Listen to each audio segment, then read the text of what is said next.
un filósofo, pedagogo, escritor, ensayista.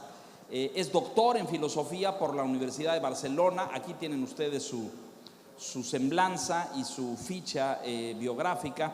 Es licenciado en Ciencias de la Educación, tiene múltiples premios y reconocimientos. Él es Gregorio Luri, para quien les pido de todos ustedes un aplauso, si son tan amables.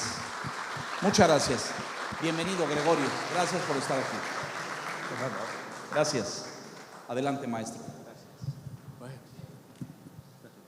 Un honor. Vale, Gregorio. Pues como se ha arrancado esta tarde y como lo planteaba Pablo en su charla, en su reflexión sobre lo que estamos haciendo en UNO, y en esta decisión o en este proceso de formular la palabra plenitud como un faro hacia dónde conducirnos, pues lo que me gustaría, Gregorio, sería profundizar más en esto de plenitud. ¿De qué hablamos cuando hablamos de plenitud? Entonces yo te propondría, si te parece, un listado de términos, ¿vale?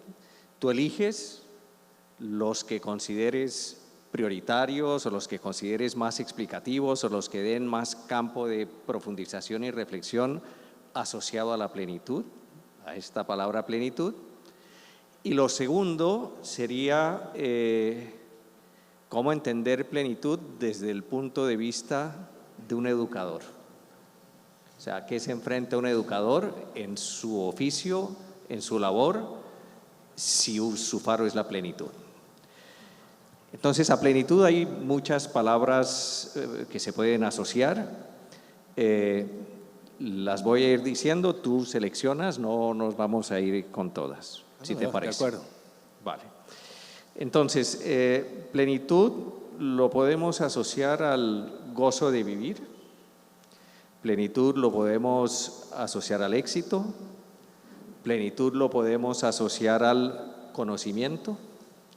Plenitud lo podemos asociar a libertad. Plenitud lo podemos asociar a sabiduría. Plenitud lo podemos asociar a trascendencia. Tú eliges. Si no encuentro ahí en la lista la que yo asocio a plenitud…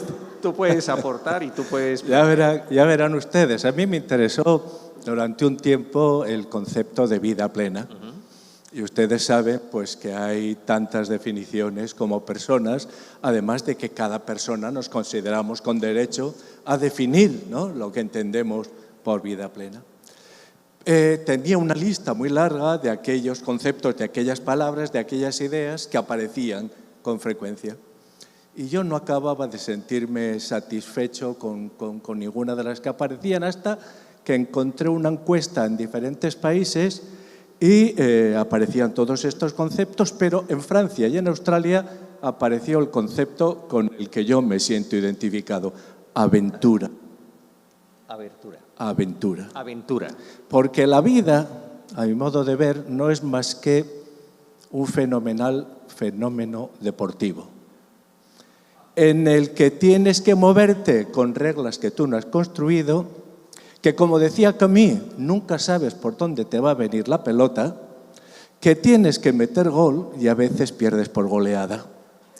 Pero ahí está el reto de vivir ese fenómeno deportivo.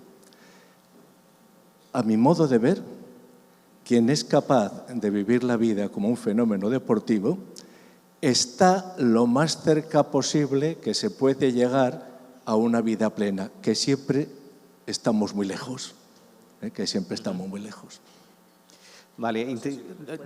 Decepcionante, pero recuerdo que me pediste que viniera para que fuese sincero. Absolutamente, absolutamente. Lo interesante de esto que planteas es como la gran dificultad que supone la aventura y una aventura deportiva,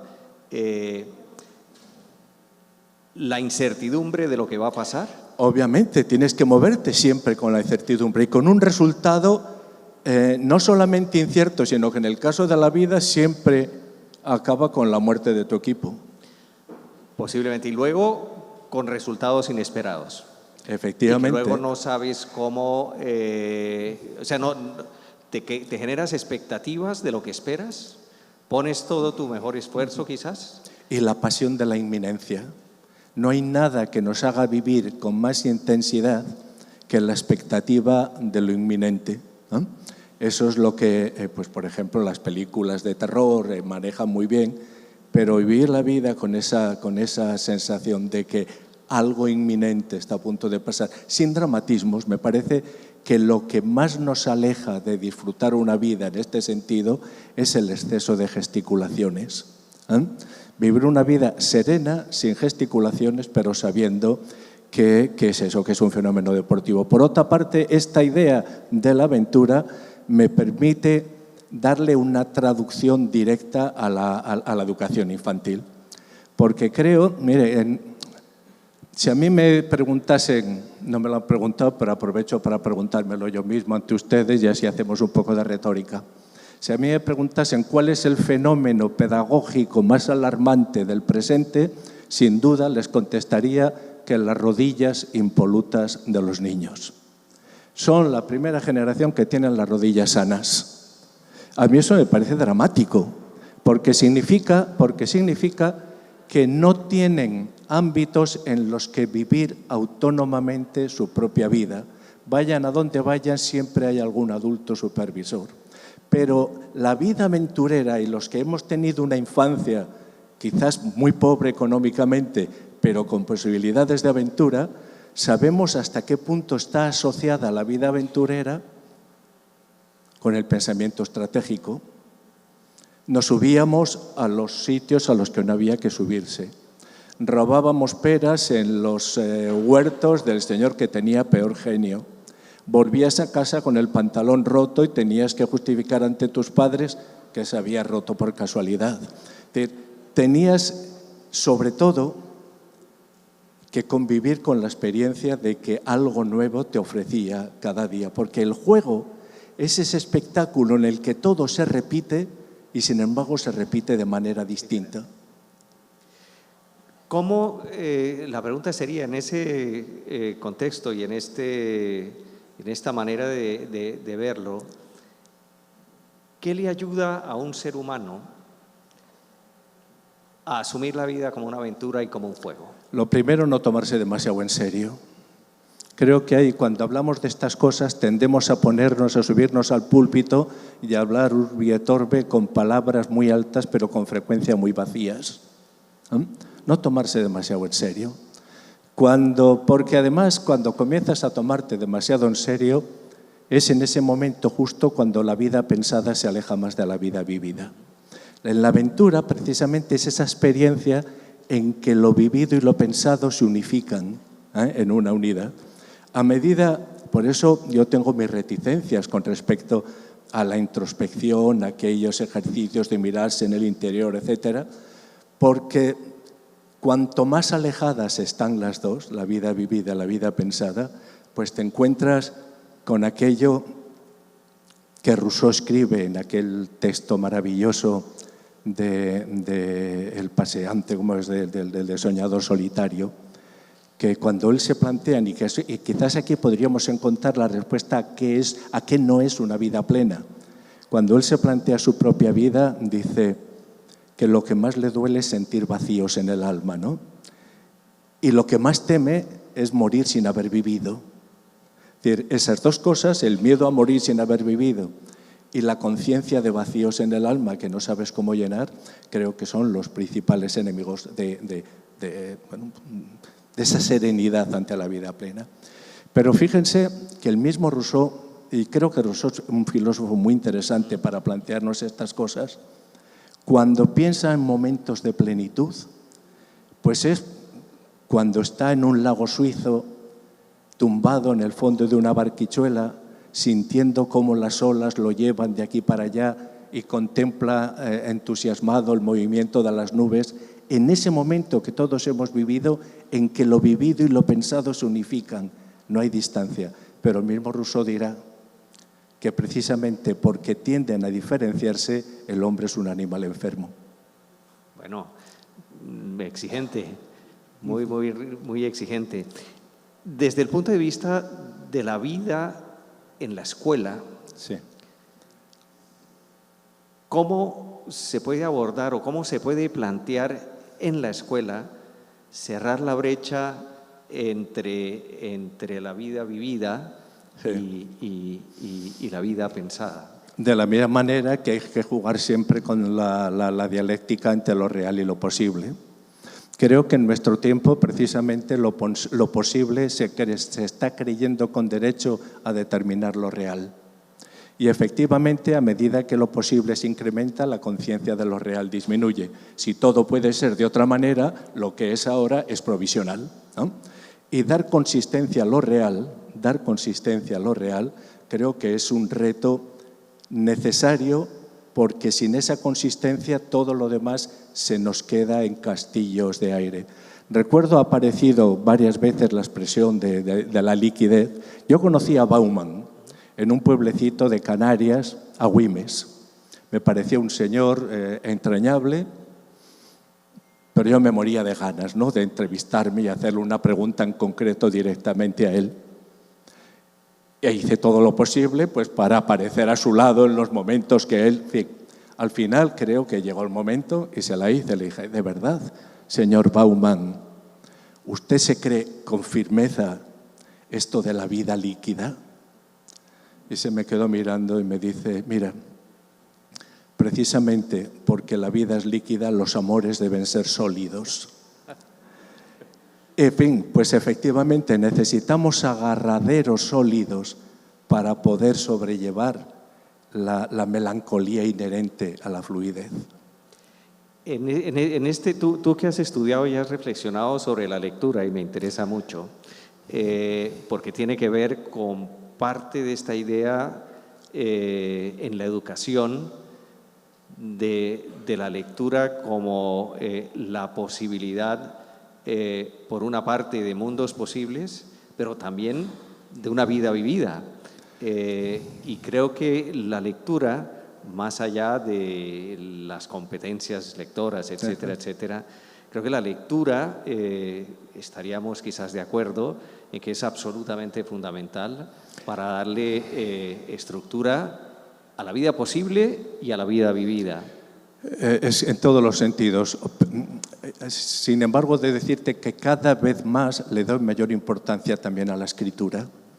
La lectura tiene muchísimos defensores, incluso entre los que no leen nada, todo el mundo te habla bien de la lectura. Mientras que la escritura la hemos quedado postergada, cuando a mi modo de ver, el auténtico lugar del pensamiento crítico es el de la escritura. Es decir, cuando tú te encuentras ante una hoja en blanco y estás sometido al deber de la coherencia para entenderte tú mismo, porque engañar a los demás puede ser relativamente fácil, pero engañarte a ti mismo es demasiado triste. Estás sometido al deber de la coherencia, no necesariamente, no solo porque has de seguir un hilo, sino porque, al menos a mí me pasa con frecuencia, que he escrito un primer párrafo que queda muy bien, un segundo párrafo que queda muy bien, y en el tercero se inmiscuye una frase que pone en cuestión lo que he dicho en el primero y en el segundo. Y entonces te tienes que parar a pensar, ¿cómo es posible que tenga ideas distintas sobre un mismo tema? Para mí esa es la esencia del pensamiento crítico. Por eso él es el complementario necesario de la lectura. Yo defino la lectura como el arte de situar un texto en un contexto. Es decir, porque lo demás sería la fase previa en la que consiste en convertir en fonemas determinados grafemas. Ese es un ejercicio básicamente fisiológico. Pero la comprensión exige exactamente esto, situar un texto en un contexto. Por lo tanto, la escuela que quiera enseñar bien ha de ser consciente de la relevancia de los contextos. Y por eso, precisamente, a leer no se acaba nunca de aprender. Aprender a leer es la tarea de una vida, en este sentido, ¿no? Pero si leer es situar textos en el contexto preciso, quiero decir, y además esto hay suficientes estudios como para afirmarlo de manera tajante. Un niño con problemas de lectura, pero aficionado al fútbol, entiende una crónica deportiva de fútbol mejor que un niño sin problemas de lectura que no conozca nada del fútbol. Los contextos son esenciales, pero si la lectura es, insisto, el arte de situar un texto en su contexto, la escritura es el arte de crear contextos en los cuales el texto tendrá sentido. Y ahí están precisamente recogidas todas esas listas de competencias del siglo XXI que jaleamos con tanta frecuencia. Desengáñense ustedes, las competencias del siglo XXI, del XXII, del XXIII, y pueden seguir todo lo que quieran, son la lectura y la escritura. Algún universo enorme.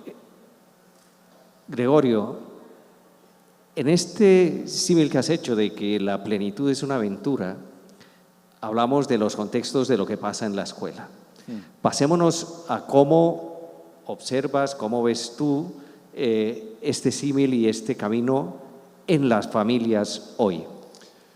A ver, yo por principio creo que las familias nos merecen el máximo respeto y que nunca, nunca, nunca debemos justificar nuestros problemas con las situaciones de las familias. La situación de la familia es la realidad en la que trabajamos y por lo tanto nuestro deber es quererla. Quererla, porque hay situaciones, antes ha dicho algo también en otra dirección. Miren, las cuestiones pequeñas se pueden comprender sin necesidad de amarlas. Las cuestiones realmente importantes, si no las amas, no las comprendes. Y la familia es una de las importantes. Y necesitamos amar a nuestras familias.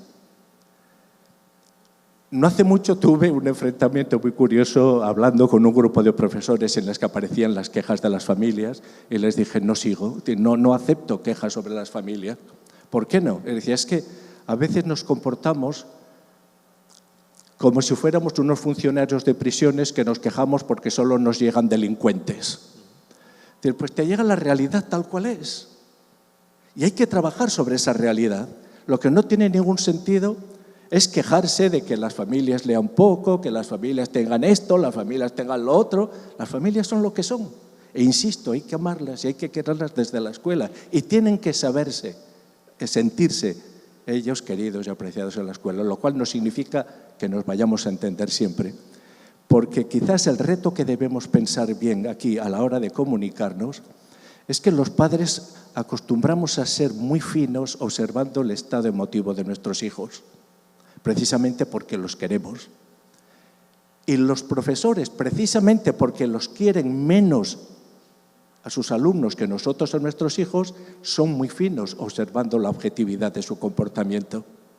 Y con frecuencia te encuentras con un maestro, un profesor, que te pone encima de la mesa la objetividad del comportamiento de un niño y el padre que reacciona como si estuviera hablando de otro niño, porque lo ven desde dos perspectivas distintas. A mí me parece absurdo intentar unificar esas dos perspectivas. Lo que hace al ser humano ese ser tan especial es que hay 20.000 perspectivas distintas desde las cuales se puede observar. Y lo que nos permite a nosotros crecer es precisamente ser conscientes de que en cada perspectiva somos de alguna manera distintos. Ortega insistía mucho, Ortega y Gasset, en aquella frase que ha sido tan mal interpretada de yo soy yo y mi circunstancia. Pero lo significativo es la I. Yo soy esa I. Aquello en lo que se encuentra lo que yo soy con el ámbito en el que me muevo ahora. Por eso hay que crear el ámbito y hay que cuidar el ámbito para poder cuidarnos a nosotros mismos. Vale, eso supone un reto enorme, no de conciliarla y de tener la misma versión, pero sí de comprenderla para poder, en beneficio de ese niño, ayudarle a desarrollarse como un ser humano. Es decir, lo que te estoy preguntando es, bueno, ¿cómo le hacemos frente a esa disyuntiva entre lo que se ve objetivamente por parte del docente y lo que ve el padre de familia? ¿Qué se puede hacer o cómo se trabaja ahí en beneficio de ese ser humano?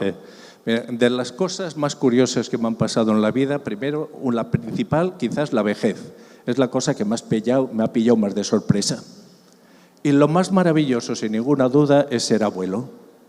Yo les digo, les repito y les insisto y les voy a dar un consejo que vale su precio en oro: no tengan hijos, limítense a tener nietos, que es lo que merece la pena, es una maravilla.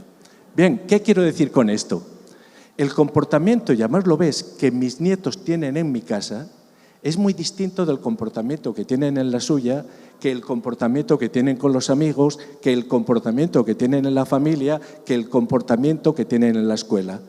En cada una de esas situaciones son ellos, pero manifestándose de acuerdo con su circunstancia. Entender que la amplitud de ámbitos en los que se mueven es un elemento de riqueza de la personalidad es esencial. Y además eso, la posibilidad de que haya ámbitos en los que se muevan, nos permite vacunarnos con la tentación, a mi modo de ver, mayor de los padres actuales, que es la de la sobreprotección. A mi modo de ver, la sobreprotección es una forma de maltrato. Es decir, una manera de evitarse esa sobreprotección es dejándoles moverse en lo que yo llamo ámbitos de copertenencia diferentes. Eso, pues obviamente crea tensiones, pero la vida es eso, poder moverte entre tensiones. Es decir, una vida no tensionada sería una vida plana. Nos movemos entre tensiones y no siempre son resolubles. No siempre. Aquel lema que recoge Platón varias veces, que aparecía escrito en el templo de Delfos, de Apolo, el conócete a ti mismo, a veces lo interpretamos como si la respuesta a ese conocerse a ti mismo fuese una frase, ¿no? Una definición o un concepto. Conócete a ti mismo quiere decir, conócete con las complejidades que tienes y las grandezas que te ofrecen esas complejidades. Miren, me he llevado la mayor parte de mi vida bastante mal con Freud. Sin embargo, en los últimos años hemos vuelto a hablar y ahora tenemos una cierta cordialidad en el trato. Y al final he entendido lo que quiere decir Freud cuando dice: hay 3 cosas imposibles en la vida: el buen gobierno, la buena educación y la salud perfecta. Nunca tendremos un gobierno que no se equivoque, de sabios perfectos. Nunca tendremos una educación que de una manera o de otra no produzca, intentando hacer bien, alguna herida. Y nunca tendremos una salud que nos evite la muerte. Pues bien, precisamente porque vivimos entre límites, somos capaces de explorar la belleza de lo frágil. Y eso, el ser capaces al mismo tiempo, por una parte, de explorar la belleza de lo frágil, y después esa cosa tan admirable de que somos capaces, a pesar de eso poquísimo que somos capaces de llegar a lo eterno a través de las matemáticas, por ejemplo. Es decir, no solamente podemos conocer verdades eternas, sino que las podemos transmitir, comunicar, y las matemáticas son el lenguaje, decía Galileo en el Saggiatore, con el que nos habla la naturaleza. Bueno, en este sentido, Gregorio, creo que la conversación nos ha llevado a entender uno de los planteamientos que hacía Pablo, y es: la plenitud es un término que invita a adentrarse en la complejidad, que nos puede acercar a entender cómo es la vida humana. La vida humana no es unívoca, y entender plenitud en el sentido de que no es solo la carga positiva, sino que la vida humana es compleja y que lo que merece la pena es acercarnos y entenderla en su complejidad. Sí, pero entender la vida humana, y aquí me apoyo en el gran Unamuno, es aceptar que no la entenderemos nunca del todo. Entre otras cosas porque no cabe en una definición. Cuando nosotros buscamos en un diccionario qué significa mesa, nos encontramos con una definición. Cuando queremos saber qué es una persona, no nos encontramos con una definición, sino con una biografía.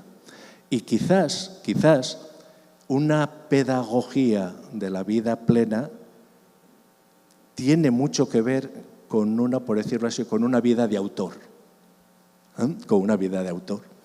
quizás, pero tendría mucho cuidado a la hora de subirme a las grandes palabras. Les tengo mucho miedo a las grandes palabras, porque a veces son tan grandes que nos desvían la mirada de los resultados. Y por muy entretenido que pueda ser, pues como hacían los escolásticos medievales, estudiar cuántos ángeles son capaces de bailar en la punta de una aguja, después tenemos que dar respuestas a problemas concretos, urgentes e inmediatos. Esos niños que están ahí y que necesitan respuestas directas, pero además muy concretas, y no les podemos decir, tú lo que necesitas es una vida plena. Tenemos que dar respuestas que parten de manera imprescindible de nuestro dominio del oficio. Bueno, Gregorio, creo que lo que buscábamos era plantearnos un diálogo donde nos surgieran estas cuestiones, ¿no?, que nos llevaran a una reflexión más allá de definiciones planas, de grandes palabras. Creo que esto es una conversación muy larga, que tiene muchas aristas, tiene muchos movimientos, y en ese sentido, pues agradecerte traer aquí un planteamiento tan franco sobre esta conversación y esta reflexión que desde luego no teníamos preparada y que nos planteamos hacerla aquí de manera en vivo y en directo. A mí me ha preguntado al principio, antes de empezar, de ¿cómo preparamos esto? Le he dicho, vayamos, como decía Platón, por donde la razón nos lleve. Ahora bien, no puedo terminar de aquí sin manifestar mi agradecimiento y mi sorpresa, porque yo me defino y cada vez más como conservador. Y un conservador, por ejemplo, es aquel que cuando va a Montevideo lo primero que hace es subir a Monserrate y lo segundo ir a ver la casa de Don Colacho, porque considero que una de las grandes obras de la literatura universal son los escolios, un texto implícito. Vale, muchísimas gracias, Gregorio. Venga, fuerte el aplauso para Gregorio Luri. Señoras y señores, gracias, Gregorio. Rodrigo.